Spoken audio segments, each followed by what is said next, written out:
देखो इंडिया में ना अभी हाल फिलहाल बादल फटने की कई सारी घटनाएं हुई। अभी आप देखेंगे ना, कुछ समय पहले उत्तराखंड के धराली में घटना हुई थी। उसके बाद हम देखते हैं कि जम्मू कश्मीर में किश्तवाड़ में ये इस तरह की घटना हुई। अब हम देख रहे हैं कि बादल फट गया, ये कहां पर है, ये कठुआ में फटा हुआ है, और यहाँ पर क्या होगा, 7 लोग मर गए हैं। तो जो इस तरह की जब हम घटनाएं देखते हैं तो एक कॉमन सिनेरियो निकल के आता है कि ऐसा क्यों हो रहा है। और डिजास्टर मैनेजमेंट वाले चैप्टर में, यानी कि आपदा प्रबंधन वाले टॉपिक जो चैप्टर है, उससे रिलेटेड टॉपिक में आपसे क्वेश्चन बन सकते हैं।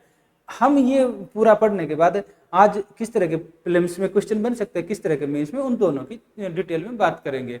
और एक अगर ये बोला जाए कि बादल फटना क्या होता है, बादल फटना ना एक घटनाक्रम होता है। इसमें क्या रहेगा ना, इसमें कुछ ही समय में कितने समय में ये बोलता है कि जो भारत का मौसम विज्ञान विभाग है, इंडियन मेट्रोलॉजिकल डिपार्टमेंट है, इंडिया का मेट्रोलॉजिकल डिपार्टमेंट, ये बोलता है 10 सेंटीमीटर वर्षा हो जाती है।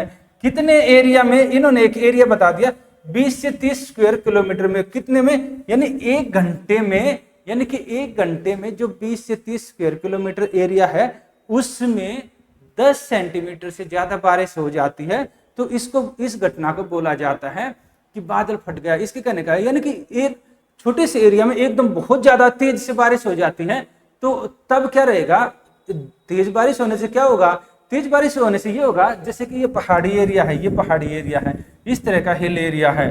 तो यहाँ पर क्या रहेगा, यहाँ पर अगर बहुत ज्यादा तेज बारिश हो जाती है, यहाँ पर हो गई, यहाँ पर कहीं भी बहुत ज्यादा, तो अब यहाँ पर जो तलहटी के पास जो घर होंगे ना, एकदम बहुत तेज से क्या होगा, जब बारिश होगी तो उसके साथ मलबा भी आएगा। और यहाँ या नहीं, और ये मान लो ये पूरे इसी एरिया में हो रही है, ये पूरे इस एरिया में, इस पूरा एरिया ऑक्युपाई कर लिया इसने, पूरा का पूरा एरिया में हो गई।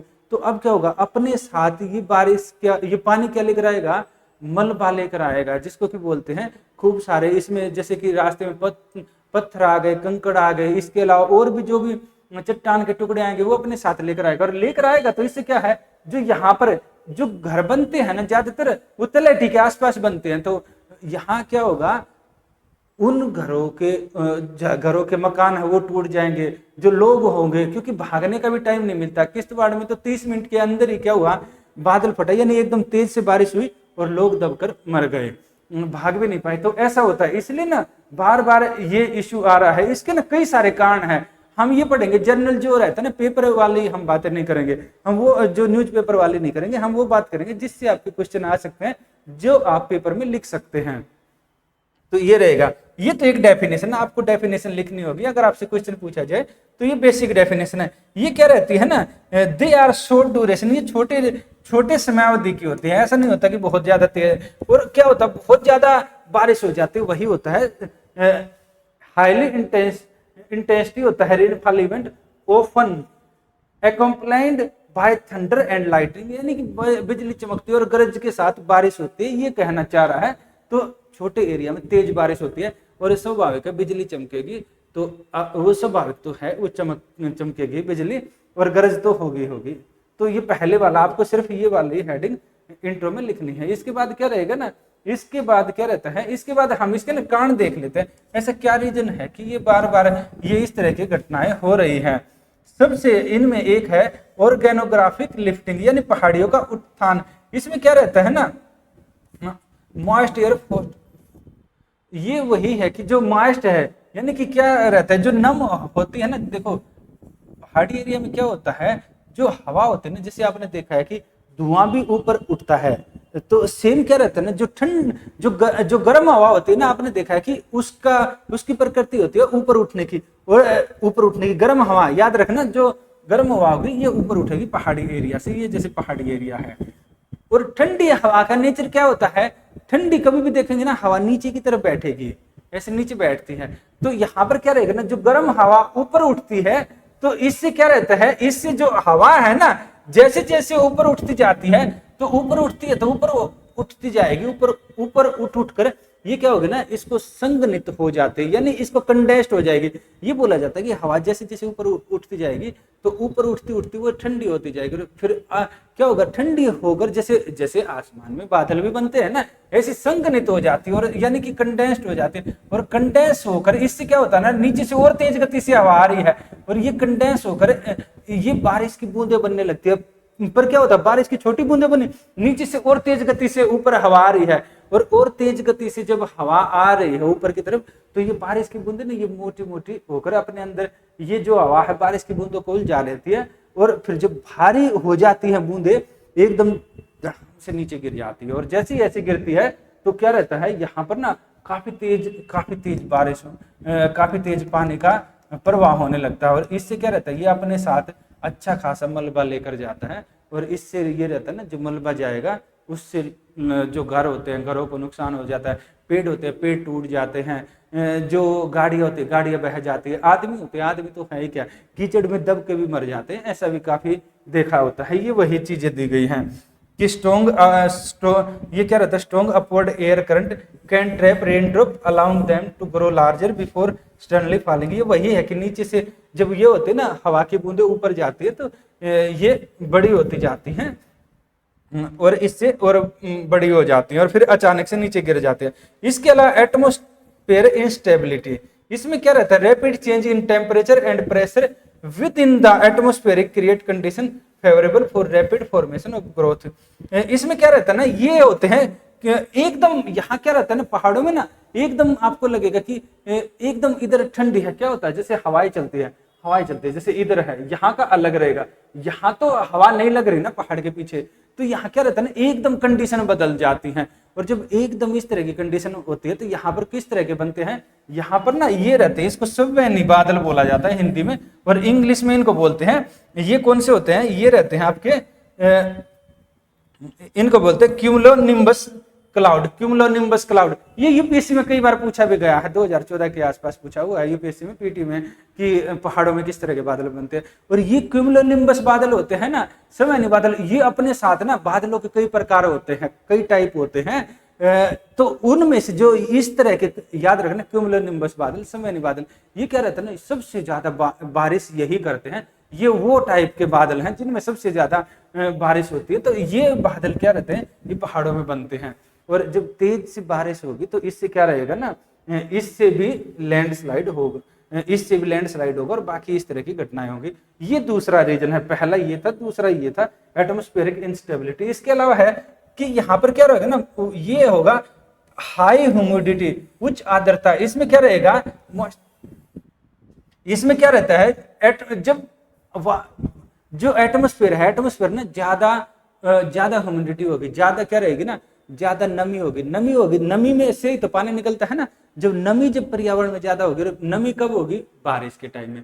अभी का ऐसा टाइम चल रहा है, वर्षा का टाइम हो रहा है, बारिश का टाइम, तो आसमान में भी आपने भी फील किया होगा ना, थोड़ी चिपचिपाहट सी, नमी ज्यादा होती है, नीचे से गर्म हवाएं चलेंगी, ऊपर जाकर वो नमी होगी, वो संग्रहित हो जाएगी, फिर तेज से बारिश होगी। तो ये अगला रीजन ये है। इसके अलावा क्या रहता है, एयर मास कन्वर्जेंस, यहाँ पर क्या रहता है, इसके अलावा जैसे नीचे से गर्म हवा जा रही है, ऊपर से ठंडी हवा आ रही है, इनका कन्वर्जेंस होता है। ये वही दिया, collision of warm and most air cooler, ये डेंसर एयर होती है, यानी कि ये बोल रहे हैं जो ठंडी हवा होती है वो वो ठंडी हवा होती है वो भारी होती है, और ये हल्की होती है। दोनों में ना आपस में इस तरह का ऐसे होता है, इसको इन्वर्जन बोलते हैं इसको।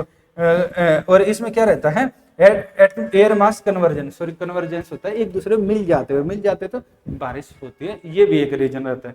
इसके अलावा क्या होता है, क्लाइमेट चेंज तो बेसिक है, यानी कि आजकल जो जलवायु परिवर्तन हो रहा है, इस वजह से क्या हो रहा है ना, इस वजह से हम देख रहे हैं चरम घटनाएं हो रही है, जो एक्सट्रीम इवेंट हो रहे हैं, जिसमें कि कहीं पर आग लग जा रही है। जैसे कि आपने देखा ना, कुछ समय पहले ब्राजील के आसपास आग लगी हुई थी, तो जगह जगह यहाँ ऑस्ट्रेलिया में भी आग लगी थी, अमेरिका में तो लगती है, उत्तराखंड में भी गर्मी में आग लगती है। सेम इसका क्या रहता है, इसी की वजह से क्या रहता है, इसी में रहेगा rising global temperature allow atmosphere to hold more moisture. जैसे जैसे ज्यादा ये रहेगा, टेम्परेचर बढ़ेगा, आसमान में नीचे से ज्यादा पानी भाप बन के जाएगा, और ज्यादा ऊपर मॉइस्चर इकट्ठी होगी तो फिर एकदम नीचे गिर जाएगी। ये रहता है, ये कई सारे रीजन थे, ये आप लिख सकते हैं। इसके अलावा क्या रहेगा ना, इसका इम्पैक्ट क्या होगा भाई, ये तो आपने रीजन देखे कि क्या क्या कारण।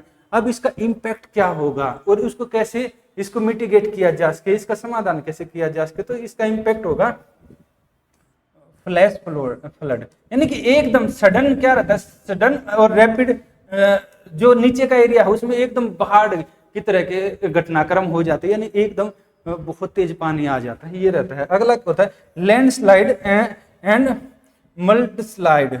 यहाँ क्या रहेगा ना, यहाँ पर क्या होता है, लैंडस्लाइड होता है, यानी एकदम जब तेज पानी आएगा तो अपने साथ जो जो जो पहाड़ के ना जो चट्टाने होती है, कई सारी आपने देखा होगा, कभी पहाड़ों में गए होंगे ना तो आपको पता लगेगा, कई सारी ऐसी चट्टाने होती है जो पहाड़ की चट्टाने ना ऐसे होती है जिसको भंगुर टाइप की बोला जाता है, उसको ये रहता है वो यानी टूटने को हुई रहती है, काफी फ्रेजाइल टाइप की होती है, वो उनके साथ खिसक आती है, इसके साथ काफी ज्यादा मिट्टी आ जाती है, वो उसी से लोग कीचड़ में दब के मर जाते हैं, ये वही बोल रहा है। ये देखो ये वहां का फोटो है, देखो कितना ज्यादा पानी आने से ना कैसे हो रखा है घरों में, अगर ये थोड़ा सा और ऊपर चला जाए सारे घर के घर इसके साथ चले जाएंगे, अब इसमें कोई कैसे बच पाएगा, ये रहता है। इसके अलावा रहेगा loss of life and property, इसका प्रभाव बिल्कुल है आदमी और उसकी संपत्ति जैसे इंफ्रास्ट्रक्चर, सरकार जो काम करती है, सड़कें बह जाती हैं, बाकी और जैसे कि इलेक्ट्रिक लाइनें होती है वो बह जाती है, सब कुछ जितना भी इंफ्रास्ट्रक्चर होगा, घर के घर बह जाते हैं, ये सारा का सारा होगा, और इससे कैजुअलिटी होती है, डिस्ट्रक्शन होता है। इसके अलावा क्या रहेगा, एनवायरमेंटल डिग्रेडेशन, पर्यावरणीय ह्रास होगा, परिस्थिति तंत्र, यानी कि जो पेड़ होंगे ना जड़ के समेत इसके साथ, पेड़ भी कहाँ तक रोक पाएंगे, पेड़ों को भी बहा ले जाएगी, क्योंकि पीछे से इतना तेज मलबा और इतना पानी आ रहा है कि पेड़ के पेड़ ऐसे उखड़ जाते हैं, तो वो रहेगा। और बाकी जो इकोसिस्टम है, जैसे अगर जो छोटे छोटे पशु पक्षी हैं उनको भी बहा ले जाएगी, तो ये भी अच्छा खासा नुकसान होगा। इसके अलावा क्या रहता है, पॉपुलेशन डिस्प्लेसमेंट, यहाँ से क्या रहेगा ना, इन एरिया से जनसंख्या है दूसरे एरिया में चली जाएगी, और दूसरे एरिया में चली जाएगी, जिन एरिया में जाएगी वहां पर क्या रहेगा, जनसंख्या का दबाव बढ़ जाएगा, और यहाँ से इस तरह की घटनाएं हमें देखने को मिलती हैं। अगला रहेगा, इसको दूर कैसे किया जा सकता है, ये है ना इसके मिटिगेशन के उपाय हैं। तो इसको दूर करने के लिए हम क्या कर सकते हैं, अर्ली वार्निंग सिस्टम लगा सकते हैं।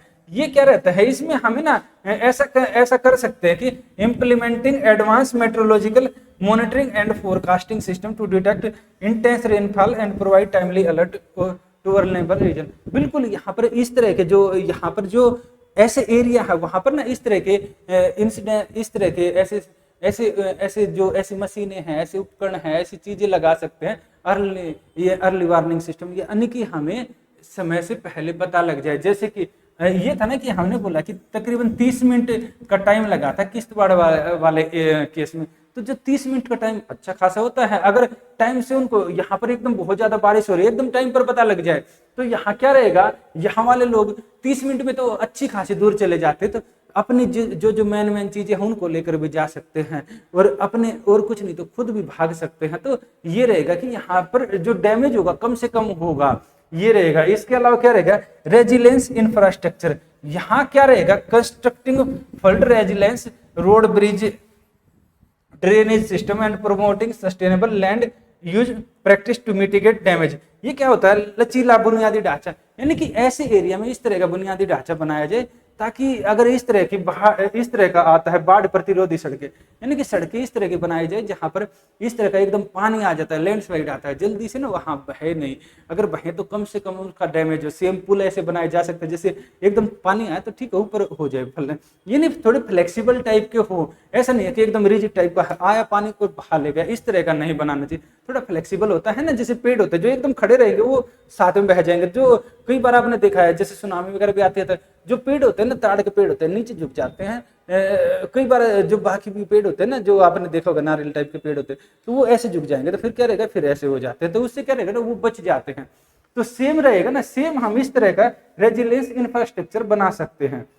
इसके अलावा क्या रहेगा, लैंड यूज रेगुलेशन, यहाँ पर क्या रहेगा ना, जो इस तरह के जो एरिया है वहां पर जो भूमि का उपयोग के लिए ना हमें क्या करना होगा ना, हमें अच्छे से सख्त कानून बनाने पड़ेंगे कि वहां पर जहां पर बाढ़ आती है या इस तरह का लैंडस्लाइड का इशू है, तो वहां पर जो जोखिम वाले एरिया वहां पर लोग जाकर नहीं रहे। लोग क्या करते हैं, आपने देखा होगा नदियों के किनारे जाकर रहने लगते हैं, जबकि बाढ़ का एरिया है, सरकार बार बार बोलती है तब भी जाकर रहने लगती है, तो थोड़ा वहां पर सख्त वो बनाने पड़ेंगे।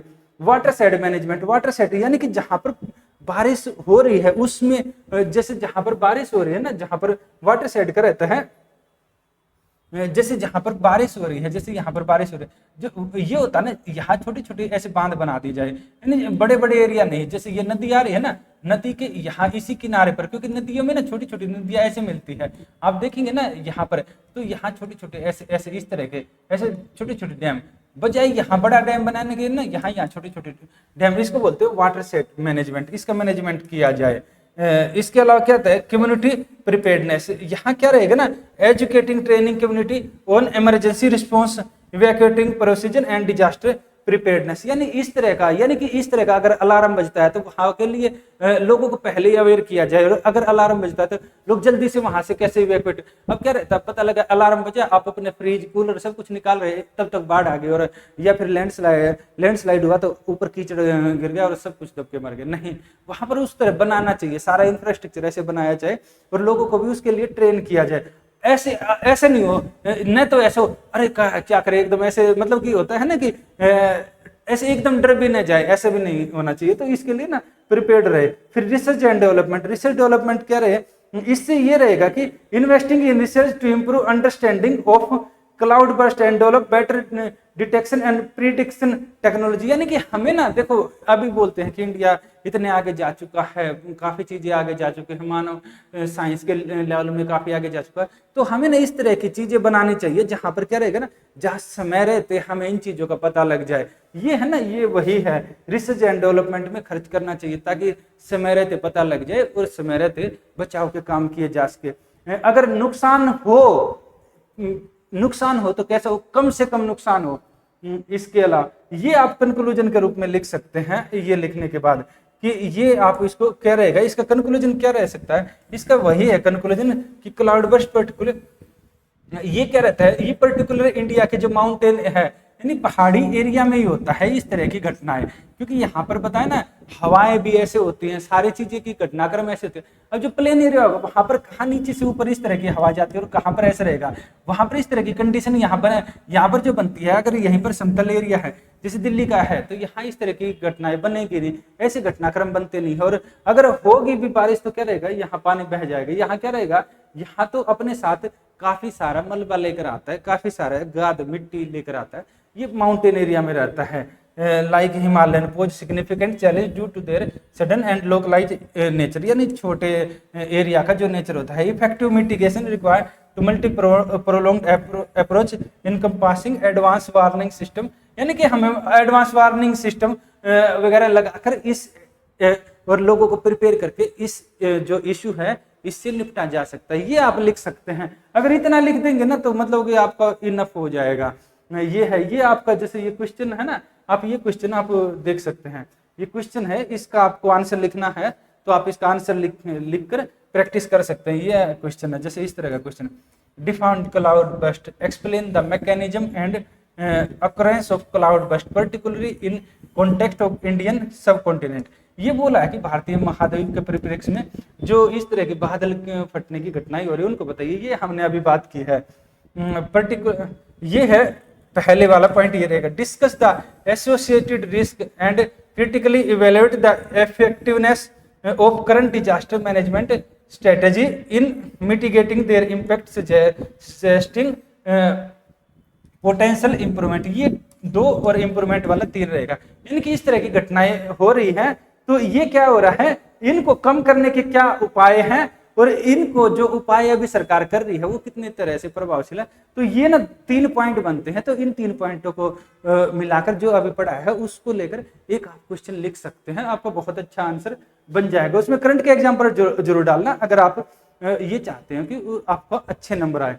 तो सेम क्या रहेगा ना, सेम आप इसको लेकर एक मेंस, जैसे ये प्रीलिम्स का अगर प्रीलिम्स में आएगा ना तो कुछ इस तरह का पूछा जा सकता है।